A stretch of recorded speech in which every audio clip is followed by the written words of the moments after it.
Leslie Maddox, and this is Gabriel, my preschooler. I like to get into the nitty-gritty of homeschooling because I believe the details can make the difference between a good and bad day. Today I'll be sharing with you an update on how my preschooler's homeschool year is going so far. I should say that I don't necessarily do formal homeschooling with him. He does work that is similar to what a preschooler would do in a preschool. If I paid for him to go to a preschool, he does work similar to that. So that's generally what he does. He usually has school about 4 days a week.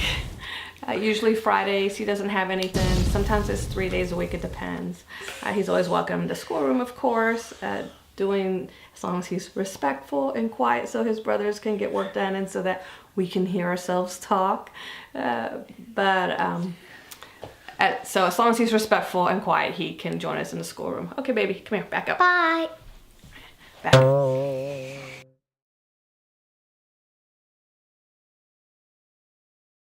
All right, so specifically, how's his year going?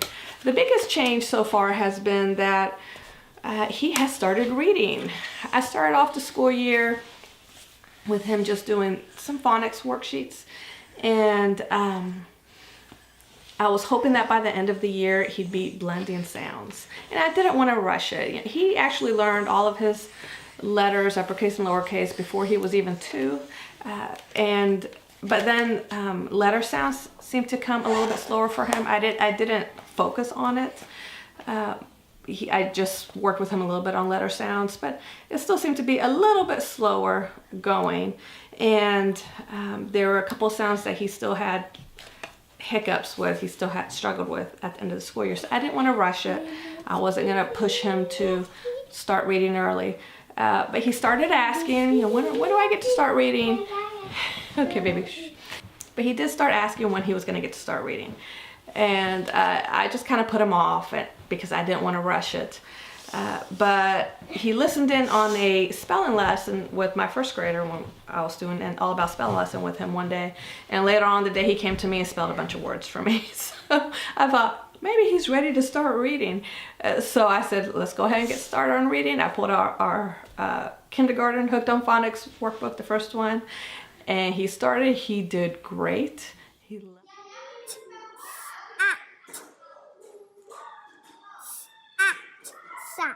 Good job.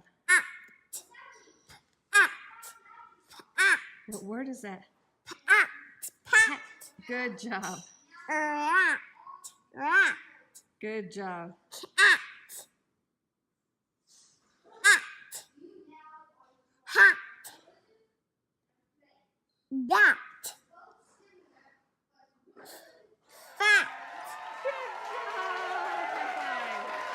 Loved it. He was so excited, and so we've continued with that, and he's doing really well in reading.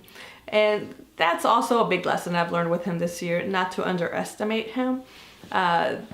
For science and history, I've been surprised with how much he takes in. I don't specifically do science and history with him. We have done those as a group, and he can participate in as much or as little as he wants. And he always wants to be with his big brothers, usually during a project. So he has been present for a lot of our science and history learning, and I've been shocked with how much he has taken in. Recently, my father was asking him, what are you learning about in school? And of course, he asked a kid that, they can't think of anything. So I prompted him and said, how about science? We're learning about sound waves. And that reminded him, and he was able to communicate very clearly the mechanics of a sound wave going through the ear. So I didn't even know he knew that. I was really surprised by how much he knew, how much he had taken in and absorbed when I hadn't specifically sat with him and said, let's go over this. He just took it in from being present when the teaching and the learning was happening. So that was a big takeaway from this year, not to underestimate him. I haven't pushed him. He has instead been interested. He's been more pushing me to further his learning. So that has been the biggest surprise for me this year.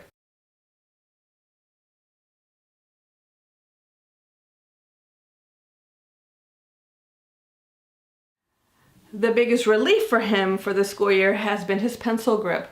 Pencil grip is one of those things I didn't realize I was going to spend so much time thinking about when I started homeschooling. My oldest son just naturally developed the correct pencil grip, and it's something I never really had to think about. But then my second son came along, and I could see that he was not naturally progressing in that. And I've shared before that my husband never developed the correct pencil grip, and so handwriting isn't a pleasant thing for him. And my second son he's just like my husband. It's like he spit him out. In so many ways, he is like my husband. And so I could see the pencil grip was going to be one of those things. And so I had to specifically work with him to develop the correct pencil grip. We used handwriting without tears. It took almost a full school year to correct that pencil grip. And before he was using the correct pencil grip naturally on his own most of the time. I still have to correct him sometimes. So that was kind of a struggle. It really wasn't pleasant at first. He did not enjoy it. He's not someone who really kind of submits himself to the learning process always. And so it was a real struggle, and I was really dreading it, having to go through the same thing with my youngest. And I wasn't sure if I was going to have to. I could see that going into pre-K, he hadn't developed the correct pencil grip, and every now and then I try to help him. Last year, every now and then I tried to help him, and he was resistant to it. So I thought, well, I think we're gonna have to go through that whole process again. So I got handwriting without tears for him, and at first it was not wonderful or pleasant. It's just a couple of minutes a day. It really isn't much time at all, but during that couple of minutes, I'm trying to get him to hold that pencil just right, and we have to go through the mechanics of the different fingers you use and how the pencil sits in them, and resting your hand on the page and using your helping hand, all those things. It was just a couple of minutes every day, but he really didn't love it.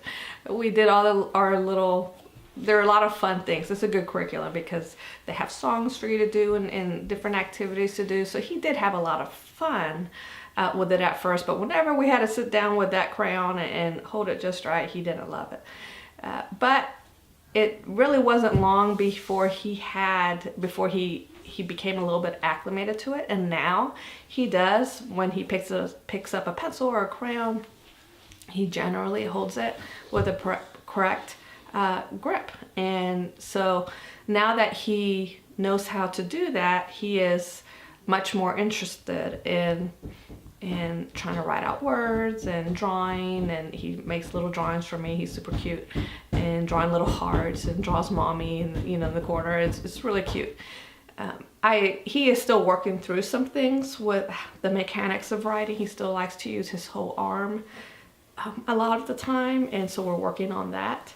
But like I said, with my older son, it took almost a full school year to progress through all those stages, doing it very slowly and gently.